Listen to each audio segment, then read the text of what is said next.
Hello guys, welcome back. This is Deepak Thakur, English trainer and motivational speaker and you are watching Royal Gurukul RGDS with Deepak sir. आज हम बात करने वाले हैं present continuous tense की। तो चलिए शुरू करते हैं। हमारे टेंस का नाम है प्रेजेंट कॉन्टिन्यूस टेंस, ठीक है। बात की जाए इसकी पहचान की, तो इसकी पहचान होती है रहा है, रही है, रहे हैं। हिंदी के ऐसे सेंटेंस, ऐसे वाक्य जिसके लास्ट में, अंत में आपको रहा है, रही है या रहे हैं देखने को मिले, वहां पर आपको समझना है कि ये प्रेजेंट कॉन्टिन्यूस टेंस है। वहीं पर बात की जाए इसकी हेल्पिंग वर्ब की, तो गाइस इसकी हेल्पिंग होती है इज, एम या आर प्लस VING, ठीक है। इज, एम, आर में से कोई एक आएगा अकॉर्डिंग टू सब्जेक्ट, और वहीं पर जो हमारी वर्ब है उसके साथ में ING लगेगा, ठीक है।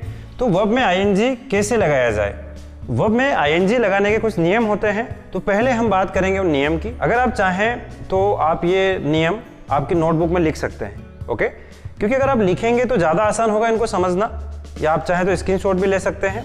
तो देखिए, पहले हम बात करते हैं ING के नियम की।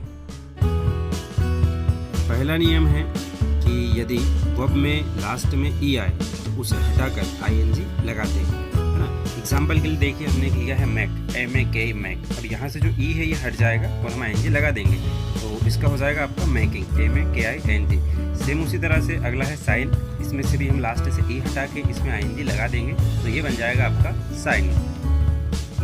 दूसरा नियम है, यदि लास्ट में कोई कॉन्सोनेंट आता है, ठीक है, और उसके पहले कोई ओवेल आता है, लास्ट में कोई कॉन्सोनेंट आता है और उसके पहले कोई ओवेल आता है, तो हम लास्ट के वर्ड को डबल कर देते हैं। जैसे कट, CUT, कट ने काटना, इसमें जब ING लगाएंगे तो जो लास्ट का वर्ड है टी, ये हमारा डबल हो जाएगा, ये बन जाएगा कटिंग। ठीक उसी तरह से PUT, पुट मीन्स रखना, तो जब आप इसको ING में बदलेंगे तो आपका जो टी है ये डबल हो जाएगा, तो ये हो जाएगा आपका पुटिंग। तीसरा नियम है, यदि वर्ब के लास्ट में कॉन्सोनेंट हो और उसके पहले ओवेल हो और उसके पहले फिर अगर ओवेल आता हो तो हम बिना कुछ हटाए उसमें ING लगा देते हैं। जैसे आपका है ज्वाइन, JOIN, ठीक है। तो यहाँ पर आप देख सकते हैं कि लास्ट में आपका जो कॉन्सोनेंट है N, इसके पहले जो आ रहा है आपका I, ये ओवेल है, और इसके पहले फिर एक ओवेल आ रहा है जो है O।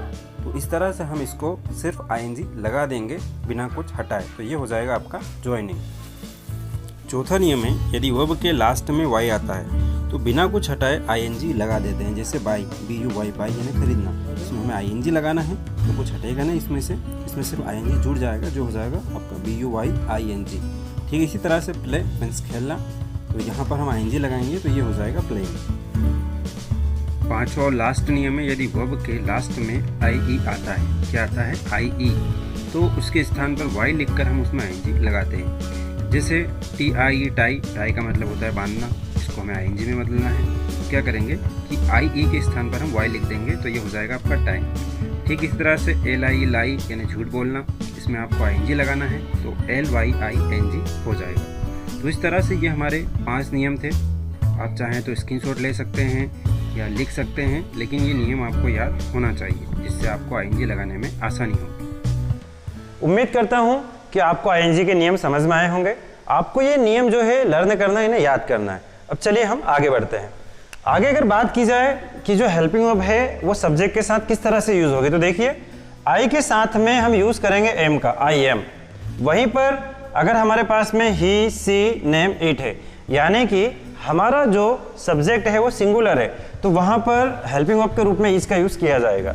और अगर हमारे पास में यू, दे, हमारा जो सब्जेक्ट है वो प्लूरल है, तो वहां पे यूज किया जाएगा आर का। आई के साथ में एम आएगा, ही, सी, नेम, इट के साथ इज आएगा, यू, दे, वी के साथ आर आएगा। ये आपको ध्यान में रखना है।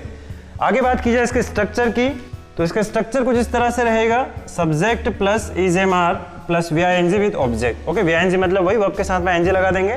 बात की जाए अगर इसके नेगेटिव स्ट्रक्चर की, तो इसका नेगेटिव स्ट्रक्चर कुछ इस तरह से रहेगा, subject plus is, am, are, और इज, एम, आर के बाद हम यहाँ पे नॉट लगा देंगे, not plus VING with object. अगर बात की जाए इंट्रोगेटिव स्ट्रक्चर की, तो is, am, are plus subject plus VING with object. मतलब इंट्रोगेटिव में क्या होगा कि जो आपकी हेल्पिंग होगी वो सब्जेक्ट से आगे आ जाएगी, और लास्ट में लग जाएगा क्वेश्चन मार्क, ठीक है।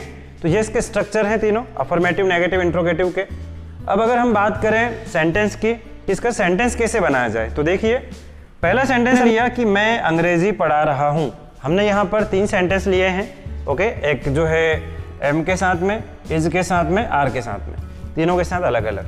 तो मैंने पहला सेंटेंस लिया कि मैं अंग्रेजी पढ़ा रहा हूँ, ओके। तो मैं को हम बोलेंगे आई के साथ आ जाएगा एम, आई एम। टी से ने हो गया पढ़ाना और इसमें हमने लगा दिया ING, तो हो गया teaching. I am teaching English, मैं इंग्लिश पढ़ा रहा हूँ। मैं इंग्लिश नहीं पढ़ा रहा हूँ, नेगेटिव अगर बनाना है तो आई एम नॉट, एम के बाद हम नॉट लगा देंगे, आई एम नॉट टीचिंग इंग्लिश, मैं इंग्लिश नहीं पढ़ा रहा हूँ।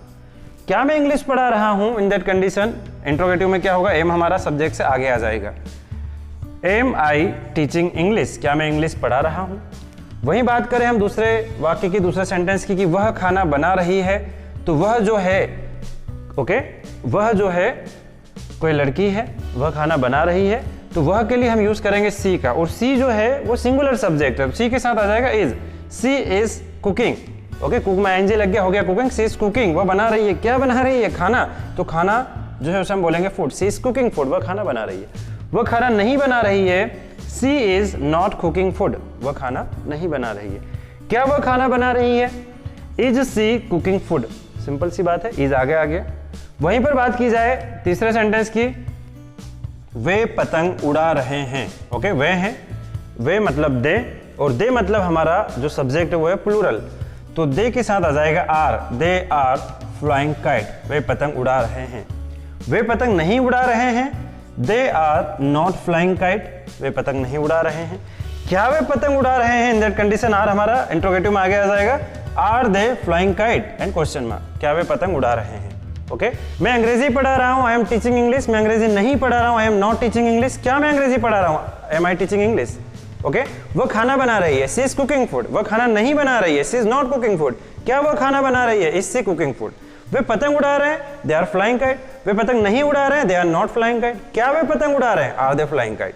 तो बहुत ही सिंपल है अफर्मेटिव, नेगेटिव, इंट्रोगेटिव बनाना, ओके। बस 2 चीजों का आपको विशेष ध्यान रखना है, पहला किस सब्जेक्ट के साथ कौन सी हेल्पिंग वर्ब आएगी, दूसरा ING के नियम। अगर ये 2 चीज आपने ध्यान में रखा तो कभी भी आप इस टेंस में गलती नहीं करेंगे, ओके। अब मैं कुछ वाक्य, कुछ सेंटेंस आपको बनाने के लिए दे रहा हूं, आपको मुझे बतलाना है, ओके, कमेंट करके कि कौन से सब्जेक्ट के साथ कौन से हेल्पिंग वर्ब का यूज किया जाएगा और इन वाक्य को इंग्लिश में कैसे बनाया जाएगा, ठीक है। मैं आपको 6 सेंटेंस दे रहा हूं, ठीक है। Thanks for watching, keep watching and learning royal Gurukul RGDS with Deepak sir. Thanks.